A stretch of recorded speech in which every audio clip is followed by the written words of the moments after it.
Hello, good morning, my lovelies. Roxanne Carn, personal stylist here, and I'm so excited to be with you this morning, talking about this subject. So, I have been wanting to actually do this for quite a while to be able to have kind of unstripped conversations with my audience about not only style, but kind of the psychology behind it. With the work that I do with my clients, and I work pretty much with women, I'm always breaking down um, hurdles, obstacles that they/we tend to put in front of ourselves when it comes to dressing our bodies. And oh my gosh, I cannot tell you like how many different factors there are. Conversations that I have day in, day out. It's one of many themes. And the one theme I'm going to talk about today is money. So, for those of you that are not familiar with me, I am a personal wardrobe stylist. I'm based in Dallas, but I actually serve clients all over the country. We travel quite a bit, and I have the privilege of being invited into this very, intimate space with my clients day in and day out. And it's very rewarding for me because I'm able to shepherd my clients through this journey and have them see and recognize themselves in a fresh new way, in an extremely beautiful way, an untapped way that they never have ever really experienced before.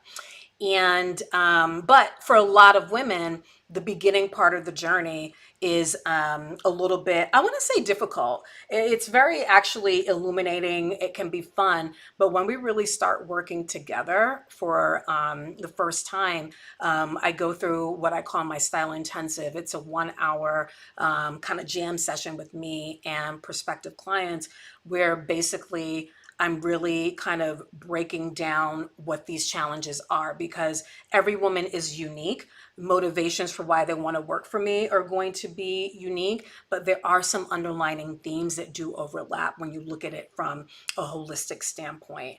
So, one of the objections that I get, and I wouldn't even say necessarily an objection, but really kind of that hurdle or challenge.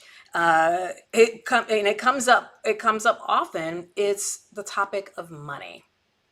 So you're probably like, okay, Roxanne, what does that? What exactly does that mean?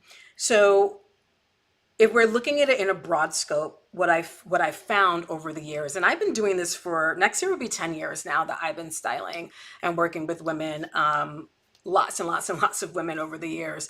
And when money comes up, what I've seen is that really it is a woman valuing herself against a particular value. And what that really ultimately gets into is negotiating one's self worth.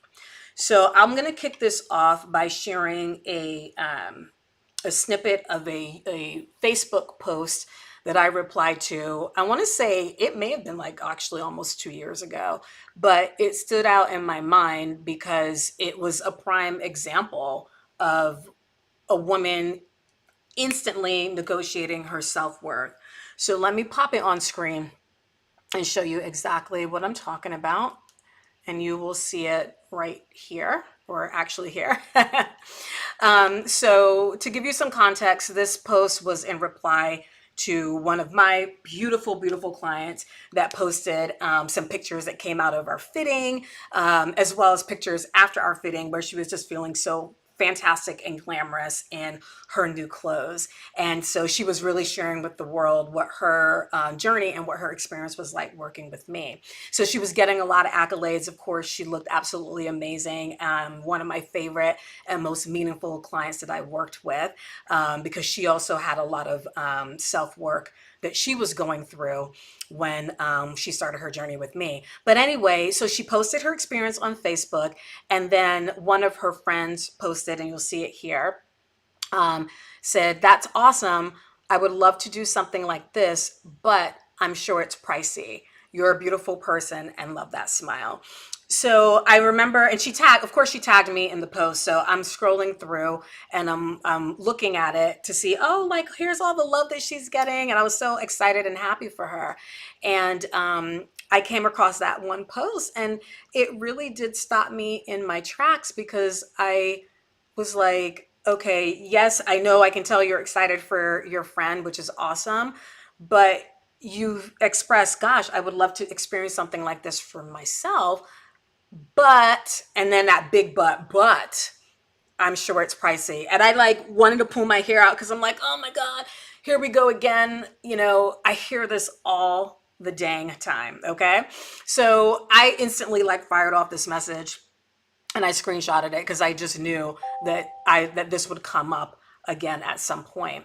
So so I responded to her saying, yes, she truly is. She, as in my client's beautiful. And I said, and though we don't know each other, I want to share a thought with you coming from a place with love. Let's reframe what you said into, I would love to do something like this. And I will invest in myself in a special way like this in the future.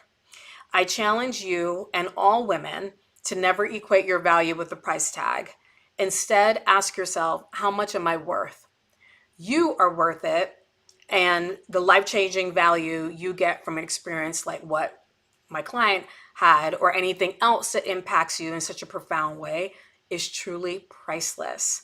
And no more buts, only ands. Just my 2 cents. You know, let me step off my soapbox, so on and so forth. So I am going to go ahead and pop that off.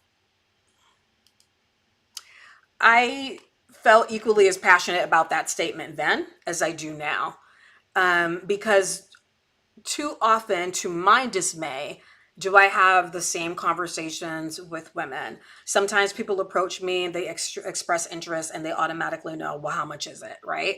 And obviously, that is important information, right? Because money does not grow on trees. We all have to invest in ourselves, but we're able to do it in various degrees, right? And that totally makes sense. I have no problem with that. And that information, obviously, if you're purchasing a product or service, is completely relevant, right? You either can afford it or not. But that's not the issue. If that's like the first thing that you ask, or one of the first things you ask, it really does put you in that position where, yeah, you are kind of negotiating, or rather valuing yourself against a particular dollar value.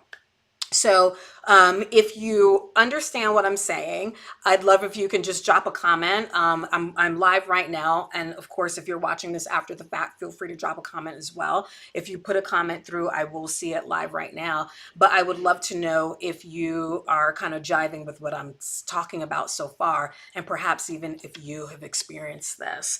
It is you know, an interesting phenomenon that as women, when we want to do something for ourselves, we are automatically feeling maybe two things. We're feeling guilt or perhaps shame. So I want to talk about that a little bit. I'm going to tell you about this book by Brene Brown, who everybody knows, and knows Brene Brown from her book years and years ago, Daring Greatly. There's another book that she wrote, one of several, but this one is, I thought it was just me, but it isn't. Making the journey from what people will think to I am enough. This is a fantastic book, and it really talks about shame. But in order to understand what shame is, like, we basically have to define it, right? We've got to define it in terms of what it is and what it isn't.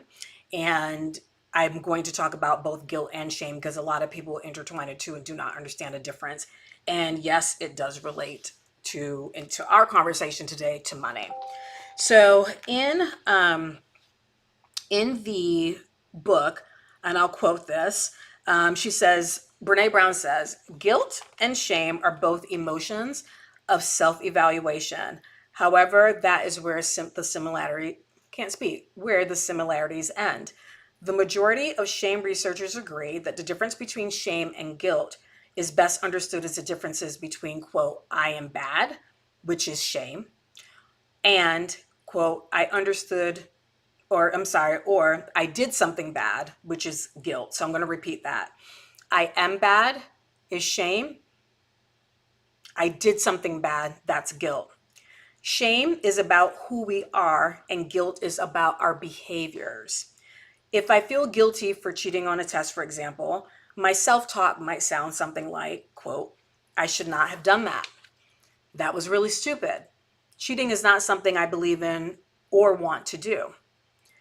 However, if I feel shame about cheating on a test, my self talk is more likely to sound like, quote, I'm a liar and a cheat. I'm so stupid. I'm a bad person.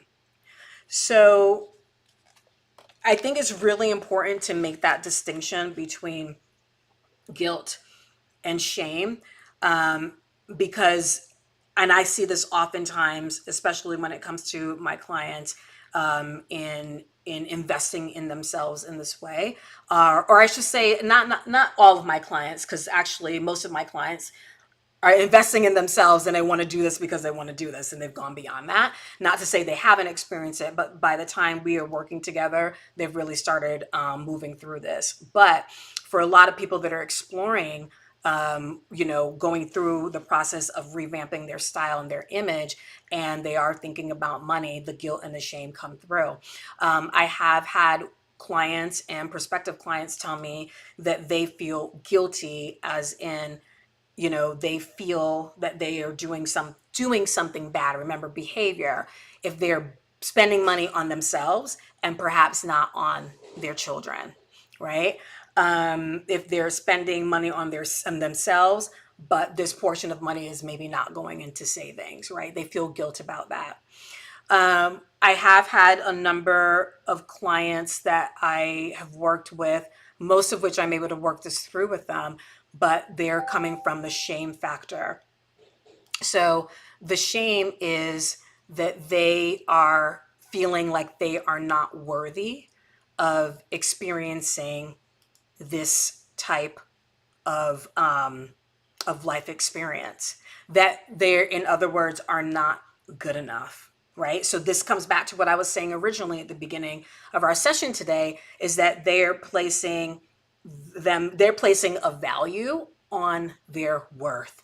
Okay, that is really a dangerous place to be, because when you really do feel that you are not good enough, how you can't do anything, you cannot move forward from that, like, at all, right? Without, a lot of times, without getting help. Okay, which, if I'd love to know if anyone that's watching live or in the recorded version, if you have ever felt, when it comes to your body, your image, investing in yourself, because we're talking about money and it doesn't necessarily have to be clothes, if you have ever felt that guilt, if you've ever felt that shame.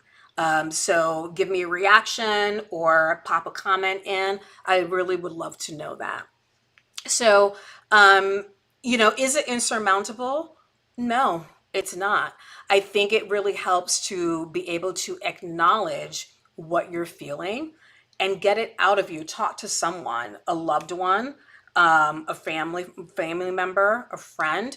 Um, Even, I would say probably the best person to talk to is someone that practices mental health, right? A psychologist, psychiatrist, that type of thing, because then they'll give you the tools to help manage that, right? Because when you're in that state of mind and you stay there, which I see again, nothing, you will never move the needle on feeling more value for yourself. So that's one thought that I wanted to share with you. I got some notes on my phone here, so I'm going to share some other notes that I wanted to talk about. Oh, yes. So what I think is also interesting when it comes to money, and I actually come across this more often than I thought that I would, is that I have clients who their husbands will be the catalyst in investing in their wives. So husbands come to me quite often gifting some of my styling experiences to their wives. But then I also have clients that I work with whose husbands, of course, know that we're working together and I get to see them and everything like that.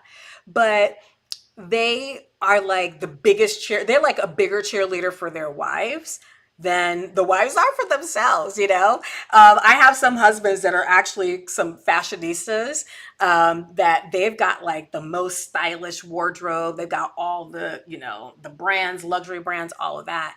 And then the wife has not got hardly anything, right? And so I think it's really kind of interesting. And I've been trying. I don't think I've come up with a diagnosis, so to speak. Come on, this is style therapy after all, right? For this particular phenomenon that I find, but I don't know if it is maybe just due to upbringing for the woman, for the individual, that money is something that they just feel really strongly about parting with, even if it is for them. And again, this comes into kind of negotiating their self-worth. But I do think it's interesting that the husbands are in the background saying, look, I want this for you. You deserve this. You have earned this. Okay. So I would love for you to share a comment with me if you've seen or experienced, if you've seen it with your friends or family members, or if you have experienced it with your significant other or your husband, where they are kind of like, yeah, I want you to do this for yourself. I want you to spend money. Here is the money. Spend it. And if you have a tough time doing that, I'd love to know if that's you, and I'd love to know why. Let's see here. Oh, let's talk about quick fixes when it comes to money and style and image. So I will sometimes have ladies tell me when we're talking about investing in their style, both from a service perspective, how much that investment would be, as well as how much they would allocate for like a wardrobe budget. More so on the first half though, and some people were kind of like shocked. They were like, "Oh, I would never." And I've had women tell me this, right? And every time I hear it, I kind of cringe because I'm like, really? But they're like, "Oh, I would never spend that much money on myself."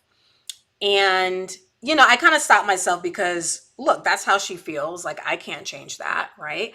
And I'm not saying her feelings aren't valid. There's a reason for it. I may not know at that time. But again, it's putting that value on themselves. And actually, what I do is that I turn the question around and I ask these ladies, well, how much are you worth? And I'm telling you, that stumps them all the time. And it forces them to think. And I've actually had some really, really great conversations with women about that and reframing how they think. But when coming back to the quick fixes, women will spend money on hair, okay, on nails, on makeup and beauty, okay? All the lotions and potions, the makeup, going to the med spa to get your, the Botox, the fillers, the whatever age defying creams and stuff are out there. Women will drop like, hey, Yasmin, thank you for watching. Thanks for joining. Women will drop like oodles and oodles of cash on that. And the reason I think that is because it's instant gratification. It feels good, and it not only feels good, but it's something that you can incorporate pretty quickly that makes you also look good, right? So you get your hair color updated or change, right? You get this great shade of lipstick. There's not a process you need to go through to actually achieve that. You just pop it on and it's done, right? You get that great colored eyeshadow and, you're feeling like $1,000,000. But it's just so funny because I don't see that same level of interest when it comes to spending money on clothing. And I'll say, I think people have a lot of people tend to think, or maybe perhaps men, I should say, tend to think that women are like shopaholics and they love just, shopping till you drop, maxing out the credit card. While that may be true for some women, I would say 99% of my clients do not like shopping at all. Okay. And that's why I shop for them, because it's frustrating, because you can really, it's really difficult in a lot of brick and mortar or even online to find what you're looking for, either because there's not enough choices or too many choices. But when you peel back the onion, those options that are available to you, where it gets frustrating is that a lot of times there's a misalignment between what is out there, the product that is out there for you to buy in terms of clothing, and what your body is today, right? So kind of bringing in that shame piece again. And I'm not saying every woman falls into this category at all, but a lot of women that I worked with or talked to, they'll tell me things like, well, I'd love to work with you, but I want to lose 20 pounds first, or 50 pounds first. And while that's significant, you can look beautiful at whatever at whatever size. That's the thing. Again, we're always holding ourselves to a perceived notion of what we should look like. And if we can't find something, that quick fix in terms of clothing, right, to make us feel that way, a lot of women just freaking give up. They just do.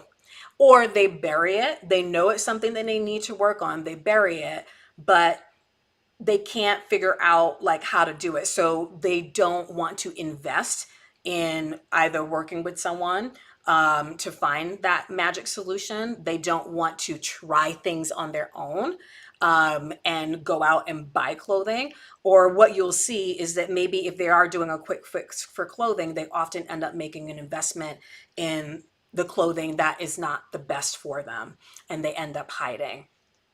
So, oh, Mickey.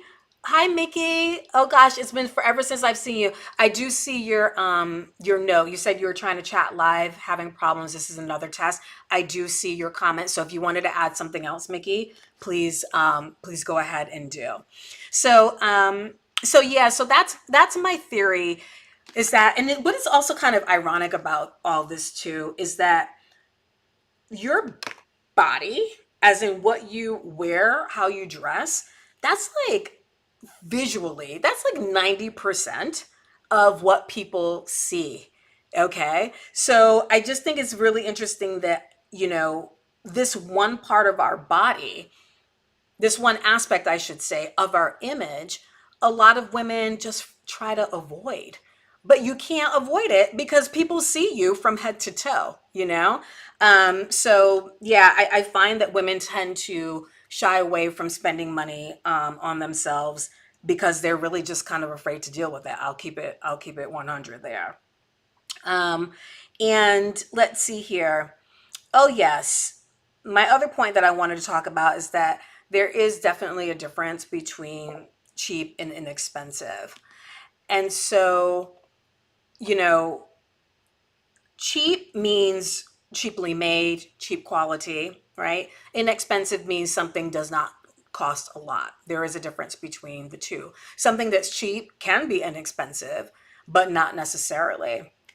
But I bring this up with money, and boy, oh boy, I see this all the time in wardrobes.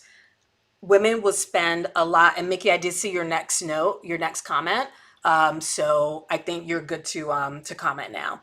But women will spend a lot of money on cheap clothing, as in from a quality standpoint, cheap, because a lot of times those cheap quality clothing are is also inexpensive, right? And they're so kind of ingrained into going into that space. And I'm not saying it's a wrong thing, but when they see something that is more expensive, which typically is of better value and better quality that will last long term, they're just like, oh my God, I can't spend $100 or more on a pair of jeans or whatever the item may be.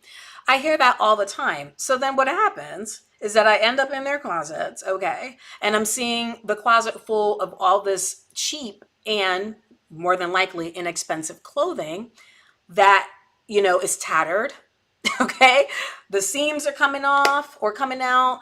The color is faded, the thing is falling apart, it's got pilling, it's just not aging well. And these poor ladies are like wearing this again and again and again and again, okay? And I'm just like, no, no, no, no, no. This is not how we need to be doing things. We need to invest a little bit more into solid pieces that will last you a lifetime with proper care. Because you know what? In the end, you end up saving money because you're not replacing the cheap clothes that you have to go every couple of months to buy again and again, right? So, so this again comes into that weird nexus of value. They love getting a bargain. They love hunting for that bargain. Heck, I love hunting for bargains. I'm good at finding bargains, but I get bargains on the good stuff. Okay. I'm not buying cheap crap. I'm not.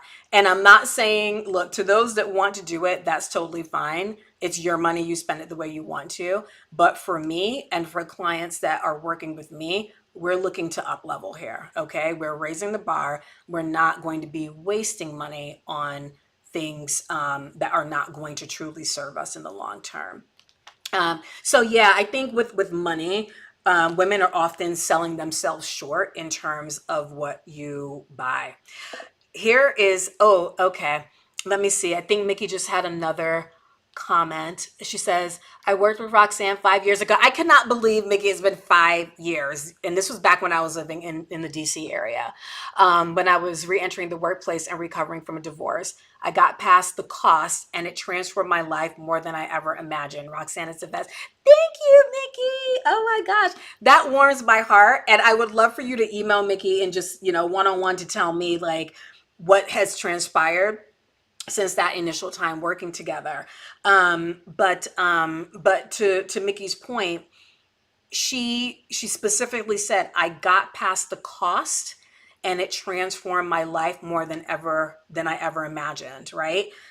Translation, it was priceless. Okay. She's reaping the rewards of that investment. Right. And I'm not trying to use this as like an infomercial about my services. Right. I'm talking about anything that is going to help you with your self improvement. Okay. It could be some getting work done on the inside. Right. If you need to talk to a psychologist, psychiatrist, if it, is you got weight loss goals and you want to work on it and you need to maybe partner with a personal trainer, whatever it is, you have to know and understand that you are truly worth it. You cannot put a dollar sign on any of that and do it within your means. You know what? If you can't afford it now, that's fine. Ask the question. Don't make an assumption like that quote that I shared with you at the very beginning with one friend talking to another saying, wow, that looks great, but I bet it was pricey. Well, that's also completely subjective. What's pricey for you may be not as pricey for someone else, or it may be less expensive than you thought that it was going to be. But that's another thing that women do. They make assumptions and we don't like follow up with, you know, questions to prove us right or prove us wrong. All you have to do is ask the question. And if it's something that you want, if and you can't afford it then, that's fine. Save up for it. That's all you need to do. Just save up for it.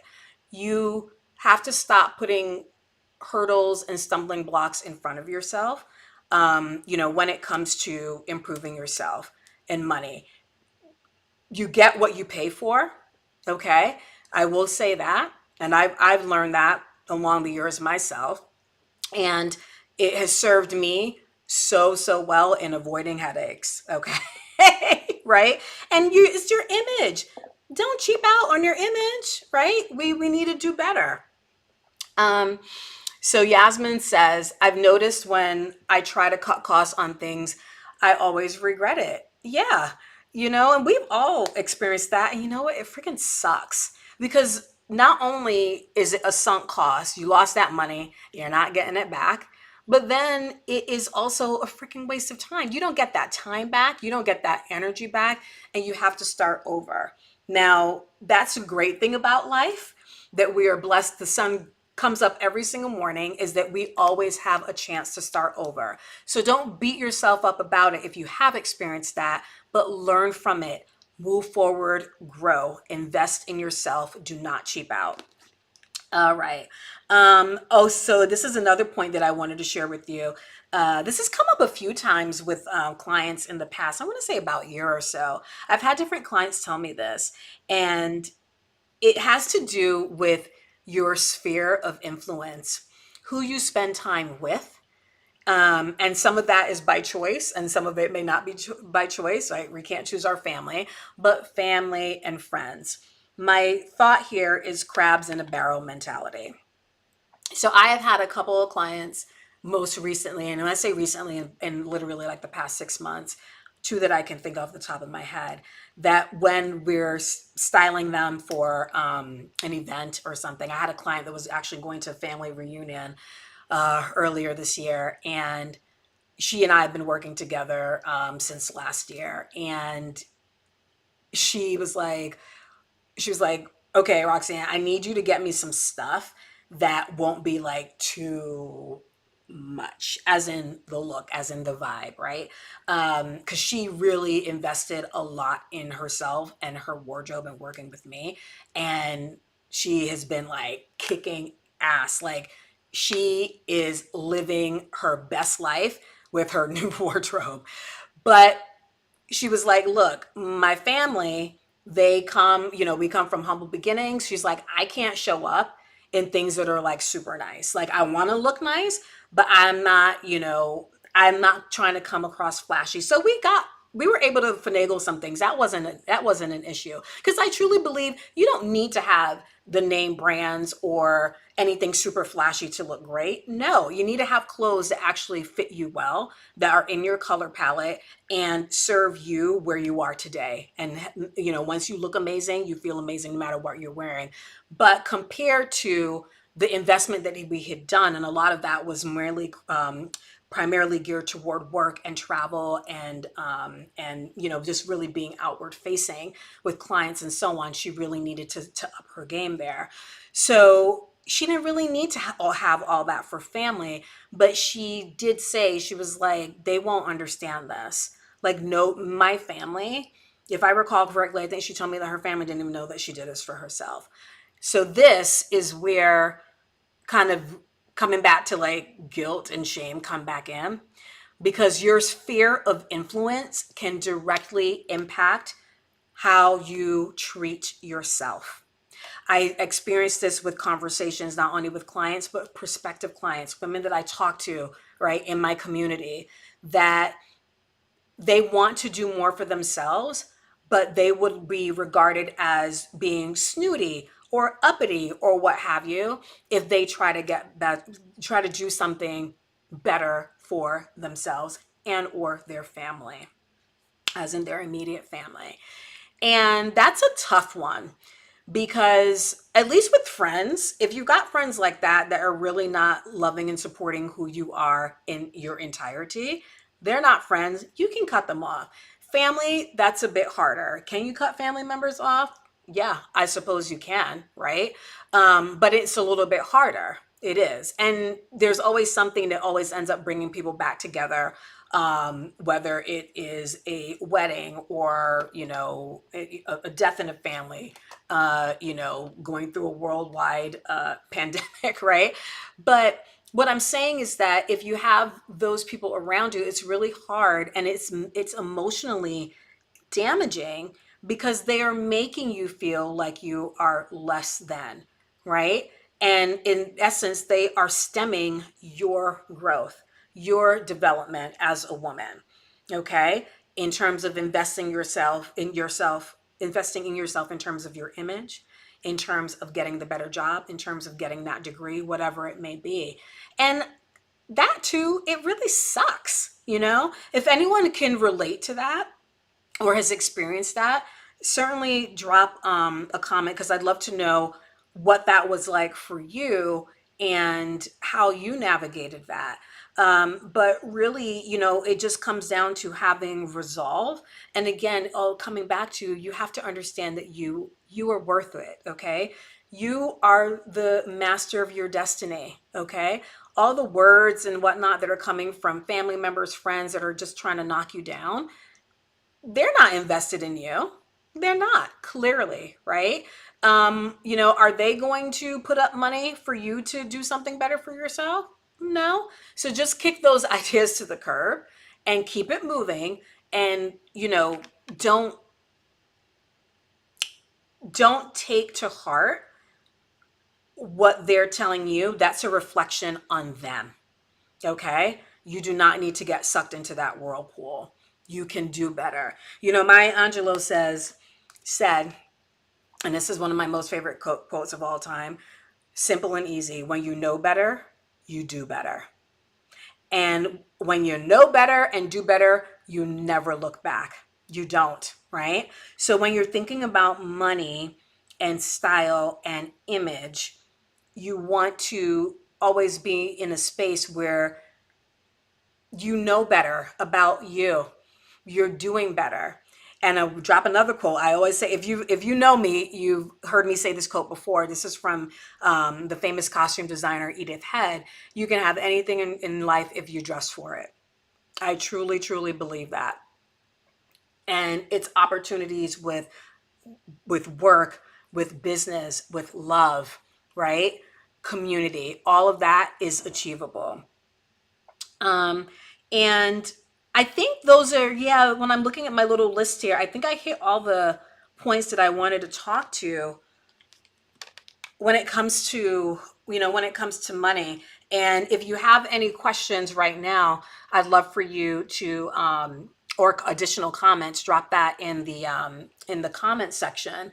But it's just, you know, it breaks my heart as a stylist that I have women who value themselves, and you cannot put a price tag on how they feel about themselves. And to see them as we go through our styling journey together flourish and just, take the world by storm. They're absolutely ecstatic. They start getting all these wonderful opportunities that I just talked to you a few moments ago, just kind of coming at them. And it doesn't stop, right? It doesn't stop. It hurts my heart when I have conversations with women that are the opposite, and they are holding up money as one of the main barriers to why they can't do better for themselves. And that's a load of crock. That's a load of bull. I don't think that you should be in that mindset. Um, Yasmin commented, thank you, Yasmin. She says, the older that I've gotten, I've learned to block that out. Finding like minded people who support your future goals helps along the way as well. Oh my gosh, that's so true. And, that's that's something that I fortunately learned early on in life. And when I say early on in life, I mean kind of like my teenage years, getting into my 20s, that you have to surround yourself with people that are going to uplift you, that are going to challenge you in a good way, right? From a development standpoint.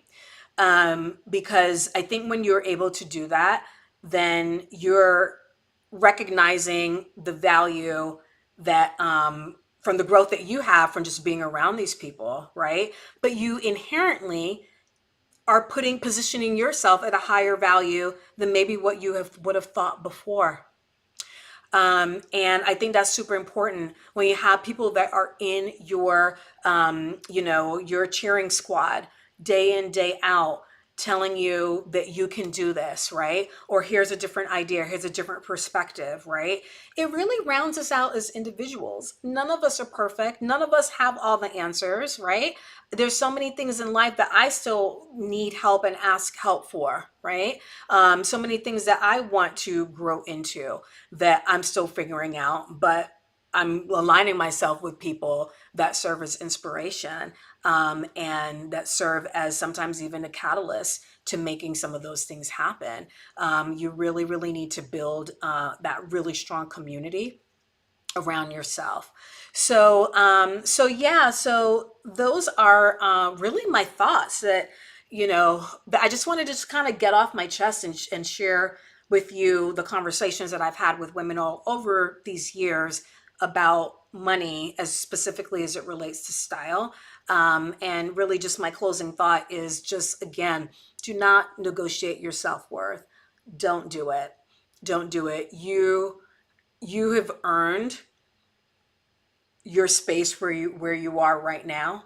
And I know that there's probably some area of development that you want to improve for yourself. Go for it. What's the worst that can happen, right? It doesn't work out, or you learn something from it. Worst case scenario, right? But go forth with due diligence. Do your research. If you are looking to, improve yourself, from again a psychological standpoint, try to find someone to talk to that has experience right in that sweet lane that you're looking for. If you're looking to work with a personal stylist, right? Find someone that is going to be on the same plane with you. Someone that hopefully comes from a non-judgmental zone. That's something that I'm very, very passionate about with the work that I do with my clients. Is we all start at ground zero and we can only go up from here, right? That's who you need in your corner. So thank you so much for joining me for this style therapy session. I will be back here next week, same time, same place. So next Saturday, let's see, ladies, what date that is. It looks like the 24th. Let me put my readers back on so I can see. Yeah, so Saturday the 24th, I will be back here at 11 o'clock Central Time, 12 o'clock Eastern Time. And we're going to talk about mothers. Okay. So today was money. Next week, we're going to talk about mothers. And that style therapy, let me tell you, that one is extremely relevant. Yasmin says, great topic and conversation. Thank you. Yes, thank you for joining live. And I invite you all to come back with me next week or watch after the recording and drop your comments in, and have a great rest of your weekend. Okay. Take care. Bye for now.